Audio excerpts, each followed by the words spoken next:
Hello everyone, welcome to EGN 3343. This is Thermodynamics, and today we're going to talk about concepts and definitions, which makes up our lecture number 2, actually our first formal lecture on new material on thermodynamics.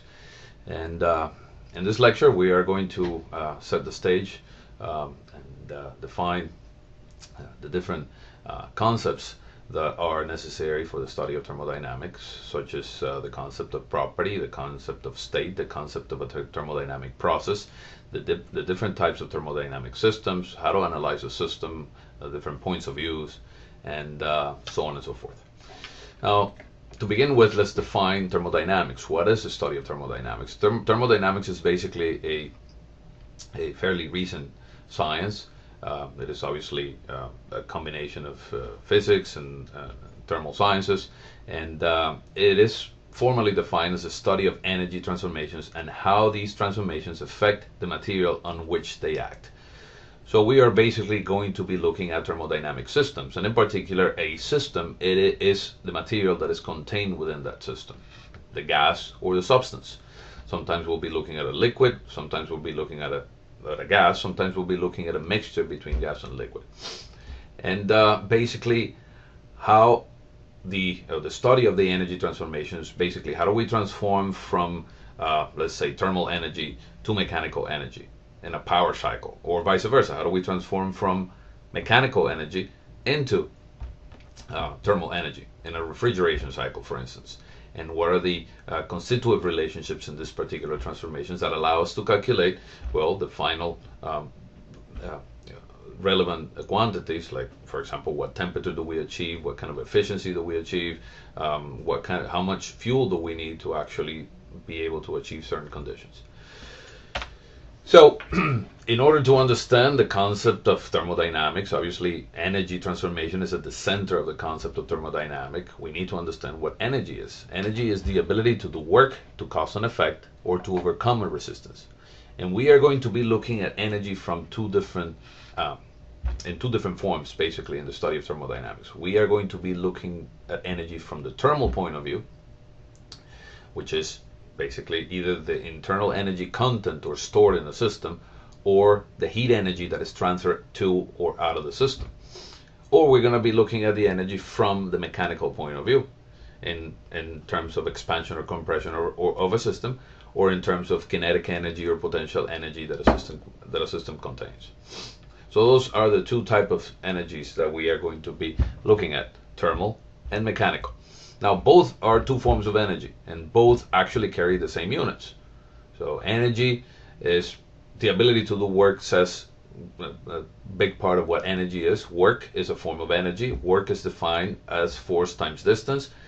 The fundamental unit of energy is Newton times a meter in the SI unit system, the International Unit System. A Newton times a meter equates 1 joule. That is the fundamental unit of energy, whether you're looking at it from the mechanical point of view or from the thermal point of view. Now, in the US customary units, which actually inherits from the British unit system, from the old British unit system, energy is still energy, but there are different units that are used for thermal energy, that's BTU, British thermal units, and for mechanical energy, which is pound force times feet, which is force times distance. And there are obviously conversion factors in between. Now, in the study of thermodynamics, as I said, we're going to be looking at what happens in the transformation of energy. What happens when you put in heat, and how does that translate into work or mechanical energy, and vice versa. So, for example, if you have a pan of water and you supply energy from an external source, heat, energy in the form of heat. So you turn on the fire, or you just turn on an electrical resistance, and somehow you're exchanging energy from an outside source into the system. So what are the consequences of performing that action? What are the consequences of this particular process? In particular, what happens to the system? Does it expand? Does it contract? Does its pressure changes, increases or decreases? Does it temperature increase or decrease? What happens to the internal energy content? What happens to the molecular motion? What happens to many other things that are involved in the system? And then how does that actually relate back to the production of mechanical energy. So again, we may wish to use the chemical energy stored in the carbon-hydrogen bonds of a liquid hydrocarbon to cause the translational kinetic energy of a large particle. This is a thermodynamic process. We are using energy stored in the carbon-hydrogen bond, that's fuel, to cause the motion of something that's mechanical. So we're going from some sort of thermal energy to some sort of mechanical energy, to motion. That is burning fuel in an engine to make the car move. That is the transformation of energy. Now, we may wish to use the same chemical energy to cause electromagnetic irradiation of some remote enclosed space. What is this process called? Well, this is burning a fuel in a power plant to generate electricity remotely to power lights in this room, for example. The two of them are two forms of energy transformations, and the two of them actually happen to follow and obey the rules of thermodynamics. What rules are those? Well, we're going to define those rules. The 0th law of thermodynamics, the first law of thermodynamics, which is conservation of energy, the second law of thermodynamics, the state postulate, the equations of state, and so on and so forth. Now, in order to be able to analyze thermodynamic problems, we have to define first the scope of the problem. The scope of the problem is nothing but the system. We are going to be defining a system. We are going to be confining the system within some boundaries, and everything outside those boundaries we call the surroundings. We are also going to be confining the surroundings. We are not going to let those surroundings extend all the way up to infinity. We are going to confine the system within some boundaries, and then everything in the vicinity of the boundary we call the surroundings. Anything that has a perceivable effect over the system, or anything which the system can perceivably modify, we call the surroundings. Okay? So a thermodynamic system is any three-dimensional region of space that we can isolate for study. Notice, it's a three-dimensional region of space. It doesn't have to be a mass, it can just be a space. It can be a space through which the mass crosses, or it can just be a mass that we actually track and move and just follow it. More specifically, the system is the material contained within this volume we have chosen to study. The system is not the physical space. The system is whatever gas is inside that space, or whatever substance is inside that space, or whatever liquid is inside that space. And that liquid, or that gas, or that vapor, or that substance has specific constitutive relationships between the properties of its state. And we are going to define what a state is and what these properties are. You, the analyzer, must define the system. You are to define what the system is, draw the lines of the boundaries of the system, define what the system of study is, and what the surroundings are. The surroundings is the rest of the universe outside of the system, which are close enough to the system to have some perceivable effect on or over the system. Okay? So surroundings do not extend to infinity, as I said. It's anything close to the boundaries outside the system, so that there is some perceivable effect of these surroundings into the system, or vice versa. The boundaries is the surface which separates the system from its surroundings. Boundaries may be real or imaginary.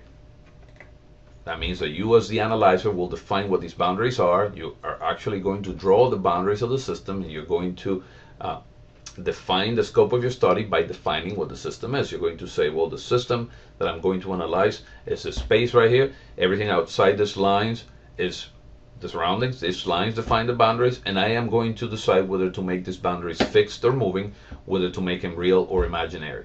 Okay? Depending on the point of view or the frame of reference that I decide to use in the study of this particular thermodynamic process. So there are two types of thermodynamic systems. Actually, there are many types of thermodynamic systems, but we are going to categorize them or classify them into two major brands. Two brands of thermodynamic systems, or classes, or types of thermodynamic systems. And these two types of thermodynamic systems are going to define the way we are going to study and the way we are going to formulate the equations of conservation for the study of thermodynamics. Okay? We have two ways of analyzing thermodynamic problems, which are called the two frames of references. The first one is the closed system, and the second one is the open system. Now, We are going to spend the first third of the semester looking at closed systems, and we are going to analyze the first law of thermo and perform conservation of energy in many problems that involve thermodynamic processes that occur within a closed system. A closed system is such so that no mass is permitted to cross the boundaries of the system, only energy. Okay? So you define the boundaries of the system so that the mass is contained, the mass is fixed. A closed system is also called a control mass. It's a system through which the boundaries cannot cross, or mass cannot cross through the boundaries of this particular system. Only energy in the form of heat can cross in or out, or actually work can be performed on or by the system. But the system is allowed to expand, the system is allowed to contract, the system is allowed to change shape, but it cannot release or intake any mass. Okay, so the boundaries are impermeable to substances, to mass, to species. The gas or the vapor or the substance that composes the system itself cannot cross the boundary. So we define it this way, and as I said, it is allowed to change shape or to change size. On the other hand, when we finish after the 6th week of the semester, we are going to start analyzing things from the open system point of view. This is also called the control volume point of view, or the control volume frame of reference. The first one, the closed system, is called the control mass, and the open system is called the control volume point of view. And the reason why we have two types of systems is because there's some problems that are easier to analyze in a closed system point of view, and there's some problems that are easier to analyze from an open system point of view. An open system is that in which both mass and energy are allowed to cross the boundaries. So the equations actually look different. The same conservation of energy principle, which is the first law of thermodynamics, looks a little different for the closed system than what it looks for the open system, but effectively performs exactly the same function, which is balancing the energy from one state to another, from one point to another. Okay? So as I said, the first part of the semester we are going to devote to analyzing closed systems. The second part of the semester we are going to devote to analyzing open systems. And then the third part of the semester we are going to go back to closed and open systems when we analyze cycles. Okay? So there are some cycles that function that can be analyzed using closed system point of view, and there are some cycles that can be analyzed using the open system point of view. Okay? All right. So there are also forms of thermodynamics. In the study of thermodynamics, there are basically two different ways of looking at it. One is from the microscopic or classical point of view, which is the way we are going to be analyzing thermodynamic problems. We are not really concerned to what happens internally to the molecules of the gas or the substance composing the system. We know that that actually translates into changes in energy, changes in temperature, changes in other properties. But we are concerned with the microscopic, with the bulk changes on the system, and how does that translate into transformations of energy, or vice versa. And there's the microscopic point of view, which concerns, well, quantum mechanics and things that happen at the microscopic and molecular level, and how do those interactions actually happen. So these two ways of seeing thermodynamics, the microscopic or large-scale approach, is equal to classical thermodynamics. That is what this class is going to be about, classical thermodynamics. The other one is a microscopic or small-scale approach, which involves statistical thermodynamics and kinetic theory, which is quantum mechanics, and also information theory. Okay, these really doesn't concern us in this particular class. Now let's define a property. A property is some characteristic of a system to which numerical values may be assigned without knowledge of the history of the system. So you can actually define what a property of a system is right now without knowing what that property value was before. Say, for instance, we can actually find what the temperature of this room is right now. This room can be a thermodynamic system. The boundaries are the walls, and the surroundings is the vicinity of air around the walls. So the system is the air contained in this room. This air has some mass, it has some other properties, such as volume. We can calculate the volume by calculating the volume of this room. We can calculate the temperature by maybe measuring it through a thermometer, and we can calculate the pressure by using a manometer. And in order to do so, we don't need to know what the temperature was 2 hours ago to know what the temperature is today or right now if we had a thermometer. So therefore, temperature classifies as a property. Anything that we can do anything that we can measure right now without previous knowledge is qualifies as a property, as long as we can assign a numerical value to it. So we can calculate the temperature, that's a property, the pressure, that's a property, the volume, obviously that's a property, and there are some forms of energy that we can actually quantify and measure, like for example the internal energy, which is a function of the temperature and other things. We can quantify other things that we cannot define right now because we have to get to that point. But there are other things that we cannot define, let's say for example the amount of heat being transferred into this room. The amount of heat being transferred to this room, let's say from the outside, because outside is hotter than the room right now, because the outside air is hotter than the air is at a higher temperature than the air in this room, there's going to be a line of heat transfer from outside to inside. And that is going to occur over time. We cannot define the amount of heat right now. We cannot define the amount of heat an hour later. We can actually define the amount of heat transfer during that hour. So heat is not a property. Heat is a state. It's not a state. Heat is a transient form of energy. It happens from one instant in time to another instant in time.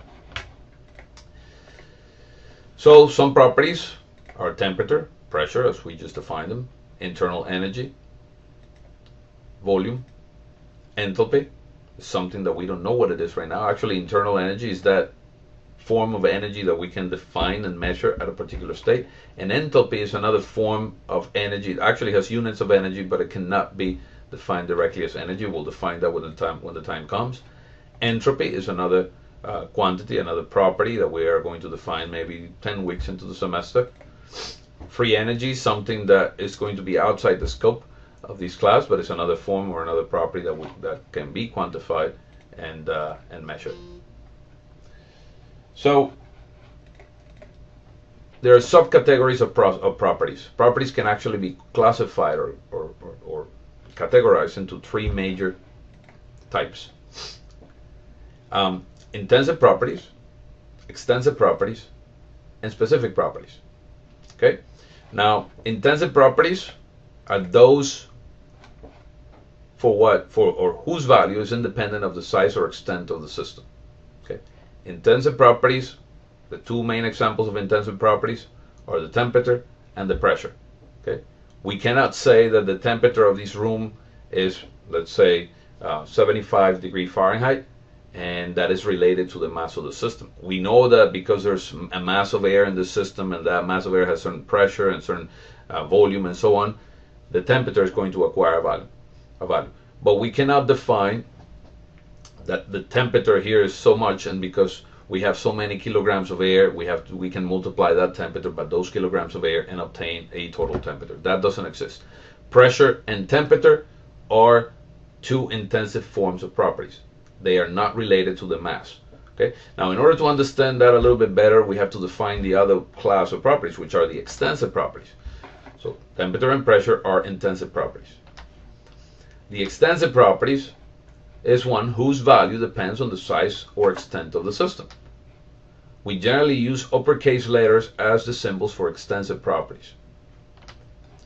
Volume is one. Internal energy, U, is another one. Enthalpy, which we don't know what it is right now, H, is another one. Entropy, which we don't know what it is yet, is S. Free energy, Gibbs free energy, has the letter G assigned to it. That's another form of extensive property. We don't know what it is right now. But notice they all use uppercase letters. And they are all related to the mass of the system, which means that you can actually define a specific property related to a particular extensive property. And that is the next class. The specific property is the value of an extensive property divided by the mass of the system, per unit mass of the system.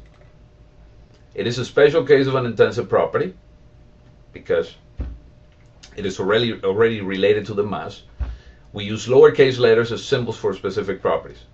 So the specific property of the volume is called specific volume, and it receives the name lowercase v, or the letter lowercase v. Internal energy U divided by mass is lowercase u. Enthalpy H divided by mass is lowercase h. Entropy S divided by mass is specific entropy S, and so on and so forth. Okay, so we can define specific properties of extensive properties only. Only volume, energy, enthalpy, entropy. Those four. Remember those four. Volume, energy, enthalpy, entropy. We can only define specific properties of those four. We cannot define specific property of temperature or pressure because those are intensive. We cannot define a specific temperature or a specific pressure. We cannot divide the temperature of the system by the mass and have that have any meaningful value. We cannot define or divide the pressure of the system by the mass and have that have any meaningful value.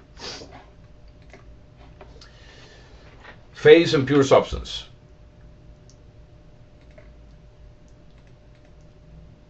Okay. Phase is a quantity of mass that is homogeneous throughout it in chemical composition and physical structure. It's either solid, liquid, vapor, or gas. So actually, vapor or gas are almost two forms of the same. So a phase of a pure substance is the particular state at which the substance is at the time. Pure substances is one with uniform and invariant chemical composition. So pure substances actually have phases. H2O, water, is a pure substance, and H2O can exist in solid form, ice, and liquid form, just water, and in gas form, which is vapor. Okay, so those are the three different phases of H2O as a pure substance. There are instances where a mixture of two phases exist. For example, we can see water as wet vapor. When water is boiling, it goes through a transition phase where you have part liquid, part vapor. That's called wet vapor. Elements and chemical compounds are all pure substances. Mixtures of elements and compounds are not pure substances.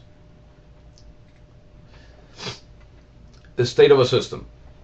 The state of a thermodynamic system is the condition of a system as defined by the value of its properties. Okay, so that's why it was important to not only know what the properties that we are going to be talking about are, but to know that a thermodynamic state at a particular instant in time is defined by the numerical value of its properties. So we can define the state of this particular room. If this room is a thermodynamic system, we can define state at this particular time by defining and quantifying the temperature, the pressure, the volume, the energy, the enthalpy, and the entropy. Those 6 properties. Okay. Now, out of which we only know the first 3 so far. We know pressure, temperature, and volume. The other 3 we're yet to define. So the state of a thermodynamic system is the numerical values of these 6 properties. Okay. So remember, pressure and temperature, intensive. Then we have volume, energy, enthalpy, and entropy, extensive and corresponding specific. Remember that extensive properties, volume, energy, enthalpy, and entropy, have their corresponding specific properties.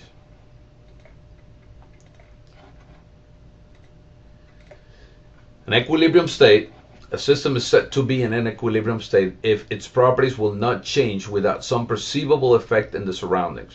So a state is said to be, or a thermodynamic system is said to be an equilibrium state when all of its properties are actually in harmony with each other.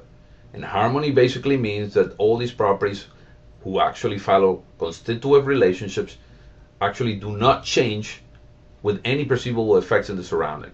Meaning that if they change, it's because something happened in the surrounding, or vice versa. If you do something to the surroundings, then some of these properties are going to change, and they are going to readjust, and they are going to come to equilibrium again. So when everything is at rest, everything is said to be in equilibrium. None of these properties are changing. Pressure, temperature, energy, enthalpy, and entropy, and the volume are all in harmony with each other.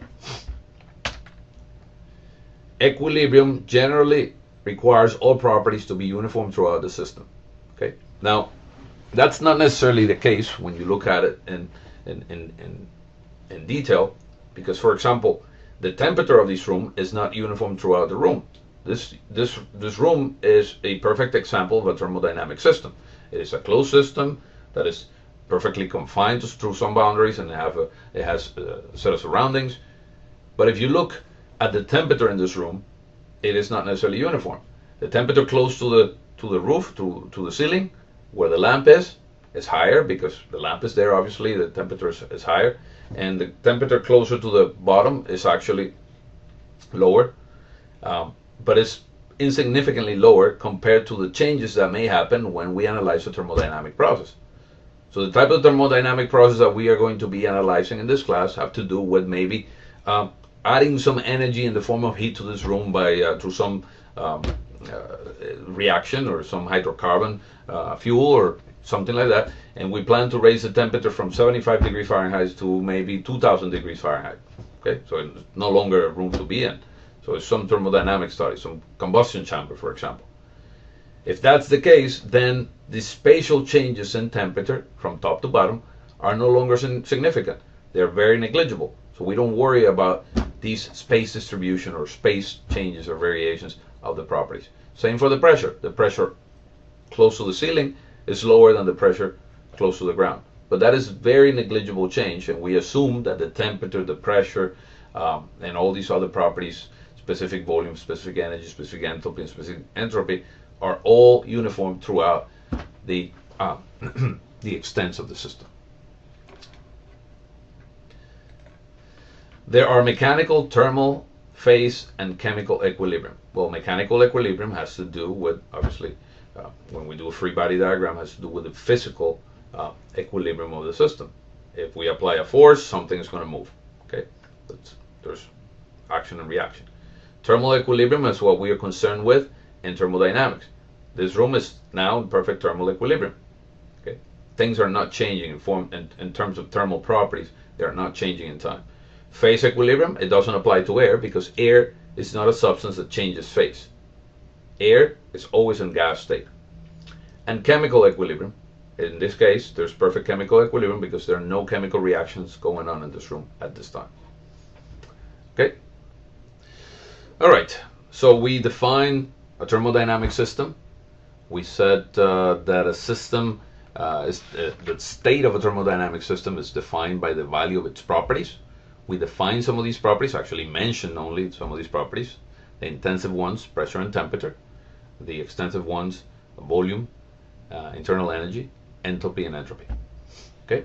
Now, the other major aspect of a thermodynamic thermodynamic studies are the processes. How do we go from changing one state to another?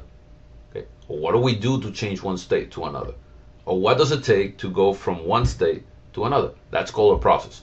A process operates on a system, on a thermodynamic system, in order to change some or all of its properties, which means changing the state. If you change one property, that's it. You've changed the state. Okay, so if you manage to change one property, just the temperature, for example, you manage to change the state from a state 1 to a state 2. Now, in the study of thermodynamics and classical thermodynamics, there's two types of processes that we are going to confine our problems to. These are the heat and the work processes. Okay, so we either change the properties of the system by adding or subtracting heat from the system, or by adding or subtracting work to the system. Okay, so either thermal transient energy or mechanical transient energy. Thermal transient energy is heat, mechanical transient energy is work. Why do I call them transient energies? Well, because these are not the same as the internal energy of the air in this room. These are transient energy because it takes a process to apply these energies. You cannot define the heat or the work at state 1 and the heat or the work at state 2. You could define the heat added or subtracted, or the work added or subtracted from state 1 to state 2 throughout the process. Okay, so we are going to see processes that involve heat, we're going to see processes that involve work, or we're going to see processes that involve the two of them, heat and work. Okay, and as I said, you can either add heat to a system or subtract heat from a system. That's called heat input or heat output. You can add work to a system or subtract work from a system. That's called work done on the system, that's on, or work done by the system, that's work out. Okay, now a quasi-static or quasi-equilibrium process is the path, it's a particular process in which the path of the process is a series of equilibrium states. Now remember that we said a process is what takes you from state 1 to state 2. If you manage to do so slow enough so that every single one of these states in between is also an equilibrium state, this is called a quasi-static process. It's a process that occurs slow enough so that it occurs in perfect equilibrium throughout. Now, in thermodynamics, we don't really care about that, only in some sense, because what we care about is the fact that state number 1 is in equilibrium. We apply a process and get to a state 2, which is also in equilibrium. What happens in between sometimes don't matter, because the laws of thermodynamics and the conservation of energy in particular, and more importantly, it's going to hold and it's going to apply, and the system is going to obey to it. Whether we go in a straight line, whether we go in a curved line, or whether we go in no line at all, because the process is not quasi-static. Okay? We have some named processes. Frequently, we conduct a process so as to keep one property of the system constant. So we perform a process in a particular way so that maybe we can keep some or one or some of its properties constant. Let's say, for example, if this room was considered a thermodynamic system, and then we start adding heat, well, it is a heat addition process. Well, let's look at the process that's going on right now, which is actually an air conditioning process. This room right now is being cooled by an air conditioning system. So we are removing heat from the system. Okay? The air contained in this room is a thermodynamic system. And let's assume this is a closed system. It doesn't escape. Okay, let's assume it's perfectly sealed and the air doesn't cross the boundary. So it's a closed system. What we do is we subtract heat from the air in the room. So there's a heat output process. But this heat output process occurs at constant volume, because the volume of the room doesn't change unless we move the walls or the roof. The volume of the system remains constant throughout the process of going from state 1 to state 2. Okay? When the room is really hot in the summer, you turn on the air conditioner. State number 1 is in perfect equilibrium. It's in equilibrium because everything is in harmony. Let's say that the room is at 90 degrees. Outside is 90 degrees in the summer. The room is at 90 degrees, 90 degree Fahrenheit. Then you turn on the air conditioning, and then it goes from 1 to 2. In the process, you subtract heat. You're subtracting heat from the room. So it goes from state 1 at 90 degrees to a state 2 that is probably at 75 degrees. It's more pleasant for working, but the process occurred at constant volume, because the volume of the room, the volume of this thermodynamic system, never changed. So when we perform processes at constant temperature, we call them isothermal. At constant pressure, we call them isobaric. At constant volume, we call them isometric. When there's no heat added or subtracted, we call them adiabatic.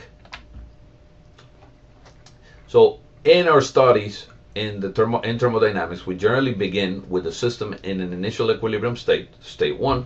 We conduct one or more processes on it that can involve work or heat or both, so that it ends in a final equilibrium state. Okay, so we go from state 1 to state 2, and we go through a zoom process. Or we can actually go from state 1 to state 2, then from state 2 to state 3, from state 3 to state 4, and we conduct several different processes of different kinds. One may be isothermal, the other one might be isometric, the other one might be isobaric, and so on. Our task as an analyzer is usually knowing the initial state and the processes, determine the final state, or knowing the initial and final states, determine what process does it take to get you there. Now, in order to do so, we first have to understand the system. As we said, we have to define what the system is. We have to draw it. We have to confine it. We have to decide whether it is a closed system or an open system. Then we have to try to quantify its properties so that we can define the state at state 1 and state 2 possibly. Then we have to know what type of processes are going to be involved, heat, work, or both. And then we have to look at the laws of thermodynamics to see what holds true. What does the system need to obey throughout the process? That's what these laws of thermodynamics are. These are laws that actually correlate the states, correlate these properties between each other. These include the zeroth law of thermodynamics, which we are going to define today, the first law of thermodynamics, the second law of thermodynamics, the third law of thermodynamics, which we're not going to get to, it's not relevant for this class, the state postulate, which we are going to define in a few lectures, and these are the things that we need to be aware of, except for the third law, for a complete thermodynamic study. Understanding these three laws, zeroth, first, and second, plus the state postulate, will actually give you enough information, enough tools to be able to analyze a process and then calculate whatever went on in terms of energy transformations. All right, now let's look at some of these properties and let's define them.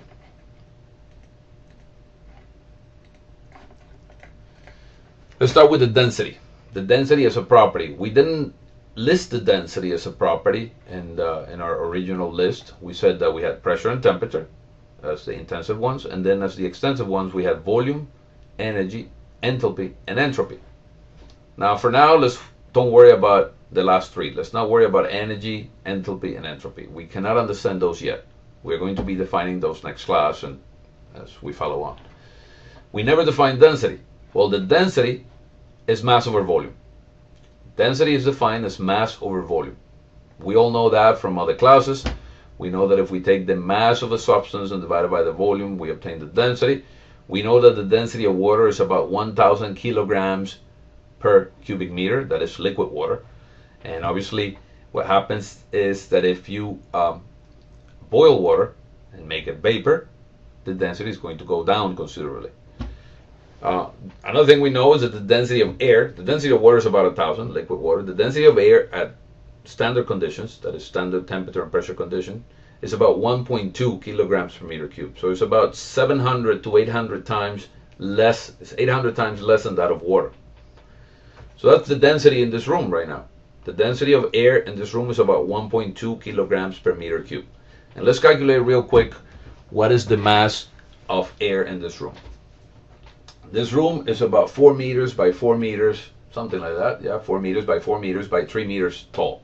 So it's 4 times 4, 16, times 3 is 48. So we have about 48 cubic meters of space in this room. Let's say 50 cubic meters. And we know that the density of air at standard conditions, which are the conditions in this room, is about 1.2 kilogram per meter cube. So if we take 50 cubic meters in this room, multiply by the density, notice volume times density gives you mass. Density is 1.2, volume is about 50 cubic meters, the mass is about 60 kilograms of air. So contained within this room at this very moment are about 60 kilograms of air. Now, why are we defining densities if we didn't even mention it in the list of properties that we looked into? Well, because we looked at specific volume, and the best way to understand specific volume is to understand density, because we can relate to density. We know it, we've used it in other classes.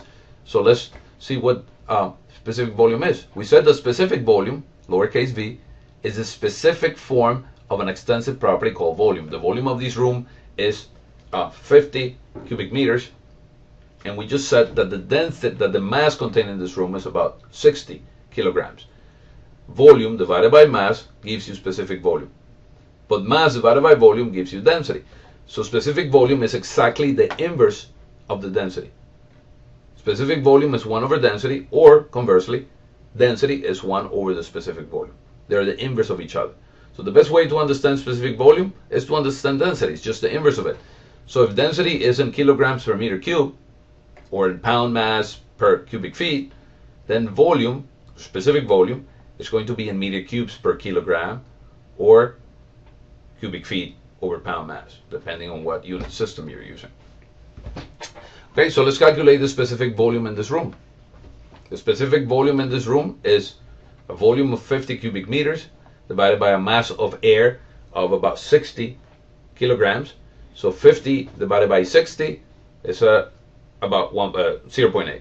Okay, 0.8 is the specific volume of the air within this room, the specific volume of the system. So right now we have defined three things. We have defined the temperature. We said it was about 75 degrees Fahrenheit, which is the same of about 75 would be about 25 degrees Celsius. We've defined the pressure. We know what the pressure in this room is, about 14.7 psi of pressure, pounds per square inch. That's the atmospheric pressure. Or it's also 101.3 kilopascals. We'll get to that point later. And now the volume, specific volume, is about 0.8. meter cubed per kilogram. So we've defined density, we've defined specific volume, lowercase b, as the inverse of the density. Let's define pressure now. Now, in order to define pressure, let's establish the difference between absolute and gauge or reference pressure. Absolute pressure, P, is force per unit area that the system exerts on its boundaries. So we know that there is air in this room. There's about 60 kilograms of air. We know that that air is exerting some pressure over the boundaries of this room. And there's exerting some pressures over me right now. That pressure is not zero. If we put a manometer in this room, it will read zero. It will read zero because it's reading the atmospheric pressure in reference or in relation to the atmospheric pressure. The pressure in this room is zero. It is the same as the atmospheric pressure. But the atmosphere also has some pressure, and that pressure is about 14.7 pounds per square inches, or about 101.3 kilopascals. A pascal is the fundamental unit of pressure in the SI unit system. A pascal is a newton over meter square. Okay? And the atmospheric pressure is 101,300 newtons over meter square, which is the same than 101.3 kilonewtons per meter square, or the same as kilopascals. Okay? Now, absolute pressure is a value that starts at zero. Zero absolute. Nothing can be negative. We sometimes are used to hearing a negative value of pressure, but a negative value of pressure doesn't really exist. There's nothing in the universe that has negative pressure. What we can say is that something is negative in relation to a reference. For example, in relation to the atmospheric pressure, we can say that a pressure is negative so much. That's called vacuum pressure. If something is below the atmospheric pressure, we call it vacuum pressure. We call it negative, but in reality it's not negative. It's just below the atmospheric pressure. It's below our imaginary zero line of pressure. Now, gauge pressure, as I said, is whatever a manometer reads. Okay? When you read the pressure in your tires and you read 32 psi, the pressure in the tire is not really 32 psi.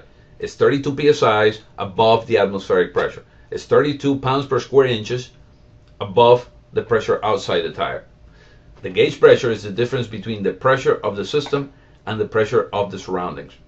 Like the pressure of the inside the tire minus the pressure outside is 32.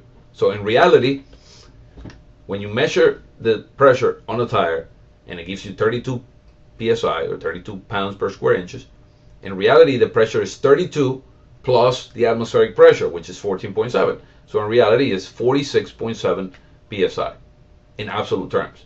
And in the study of thermodynamics, we are always going to use absolute values of pressure and absolute values of temperature. Now, the vacuum pressure is whenever a gauge pressure is below the atmospheric pressure, we call it vacuum. So the vacuum pressure is when the system pressure is less than the surrounding pressure, and we call that a vacuum. Vacuum pressure is the magnitude of the gauge pressure when gauge pressure is less than zero. Remember that the absolute pressure cannot be negative. The minimum possible pressure in the universe is zero, and all the way to infinity. Now, if we are on Earth, we know that we have a reference, and that reference is the atmospheric pressure. The atmospheric pressure has a value. Anything above the atmospheric pressure is positive gauge. Anything below the atmospheric pressure is negative gauge, and we call it vacuum. So anything negative gauge, we eliminate the negative sign, and we call it the vacuum pressure. So if, for example, we have a vacuum seal tank that is at minus 5 psi, or let's say minus 4 psi, it only means that it's 4 psi below the atmospheric pressure. It is 4 psi of vacuum pressure, is 4 psi below the atmospheric pressure. That means that the pressure of air really inside the tank is 14.7 minus 4, which is 10.7 psi. That is below the atmospheric pressure, but it's still positive in absolute terms. It is negative in relative terms. Now, frequently, the surroundings of the systems are the local atmosphere. So the PSUR, or the pressure of the surroundings, is usually changed or interchanged with the pressure of the atmosphere, PATM, the atmospheric pressure. So the gauge pressure of a system is the actual pressure, or the absolute pressure, minus the pressure of the atmosphere. And the vacuum pressure is just the negative of that, the atmospheric pressure minus the pressure. But remember, in the study of thermodynamics, what we are concerned with is with this pressure P.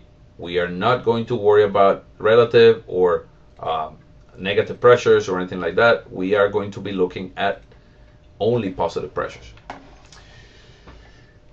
Now, the last of the properties that we are going to define today, it's the most important from the point of view of thermodynamics, is the temperature. The temperature T is, as I said, an intensive property, so is the pressure.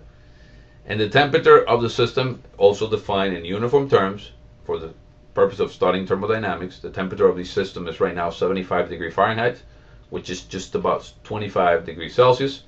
There's conversion factors in between. You can find those conversion. We've actually covered those conversion factors in other classes, and we've actually we can find them in the book. We can find them in references. We can find them online, or we can find them in some apps for our mobile applications, for our mobile phones or computers. Now, what's important to know is that temperature is also a property that is commonly measured in terms of relative, or in relative terms. When we say that the temperature is 75 Fahrenheit or 25 Celsius, we are referring to a zero line that is artificial. For example, in the Celsius scale, the zero line, the 0 degree, is simply the freezing point of water.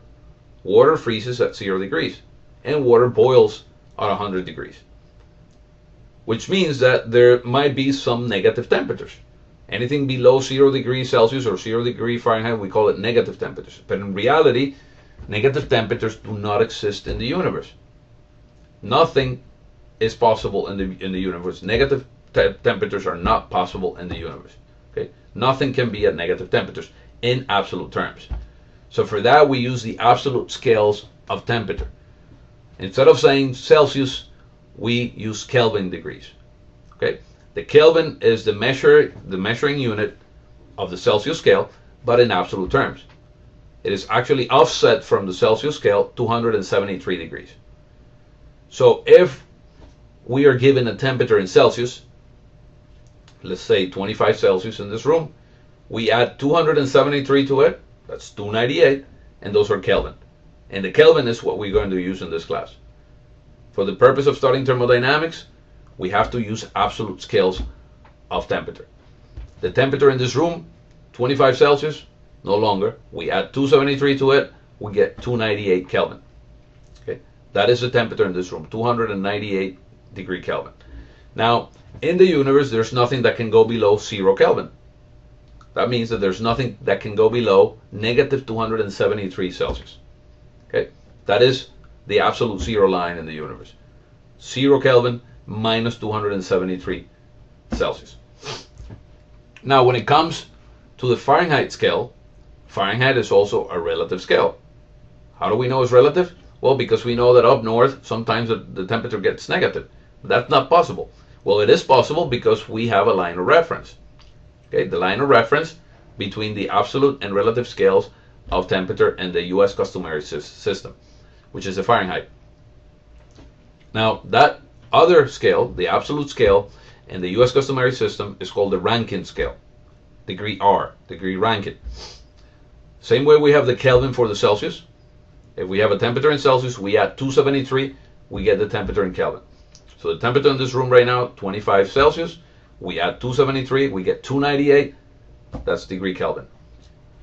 Same thing for Fahrenheit. The temperature in this room right now is 75 degrees Fahrenheit, or so, let's say. We add 460 to it, and we get 535 Rankine, degree Rankine. So any temperature that we get in Fahrenheit, we add 460 degrees to it, and we get the corresponding temperature in degree Rankine. Okay? So Celsius plus 273 gives you Kelvin. Fahrenheit plus 460 gives you Rankine. Okay? So that's the two scales, the two corresponding absolute scales to the relative scale Celsius and Fahrenheit. How do we define temperature? Well, temperature is the property of a system related to our sense of hotness or coldness of the system. This is how we sense the system. It is too hot or it is too cold. We do so by our thermal receptor cells in our skins, which tells us about whenever that property is high or whenever that property is low. But that's just a sense. There's got to be the physical definition of temperature. And in reality, temperature is defined from the microscopic point of view. Temperature is related to the level of kinetic energy of the microstructure of any gas or liquid or solid. This gas, this air right now, even though it seems still, that it's not moving, at the microscopic level, the molecules are actually moving very fast and bouncing around and colliding with each other. The level of kinetic energy of those molecules determines the temperature of the system. Okay? But since we are going to study classical thermodynamics and not the microscopic thermodynamic or gas kinetics, we don't care about the microscopic definition of temperature. We don't care about the fact that these molecules are bouncing around, and that bouncing or that vibration is what creates temperature. For us, temperature is what determines the sense of hotness or coldness of a system. And that's it. More importantly, for the purpose of defining temperature at a macroscopic scale, macro, not micro, we define the zeroth law of thermodynamics. Now, the zeroth law of thermodynamics is a law that is created for the unique purpose of defining temperature, defining what temperature is. If we have a system A, let's forget about the room for now, let's just have a system A, and we say that that system is in equilibrium, in thermal equilibrium with the system C, right here. So we have a system A and a system C, and the two are in thermal equilibrium with each other. That means that they are not exchanging energy in the form of heat. Okay? They have a value of a property called temperature, which we don't know what it is right now because we're using this postulate to be able to define it. This system A has the value of temperature, a value of temperature. We don't know what temperature is. And this system A has another value of temperature. They happen to be the same because they're in perfect thermal equilibrium with each other. And they're not exchanging energy in the form of heat. Now, if we say that there's another system B that is also in thermal equilibrium with C, they are the same temperature, then we can conclude that A and B are in thermal equilibrium with each other. So again, if A is in thermal equilibrium with C and B is in thermal equilibrium with C, then we can conclude that A and B are in thermal equilibrium with each other. The property that characterizes thermal equilibrium is called temperature. And that's how we define temperature at the macroscopic level. Okay? It is essentially our sense of hotness or coldness of a system, but we define it through this postulate, through the zeroth law of thermodynamics. Okay? So this law only exists for the sole purpose of defining temperature.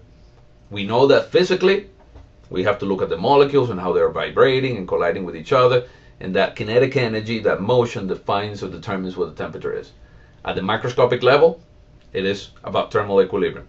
If this system is in thermal equilibrium with this one, and system B is in thermal equilibrium with this one also, then A and B have to be in thermal equilibrium with each other. They form a triangle of thermal equilibrium.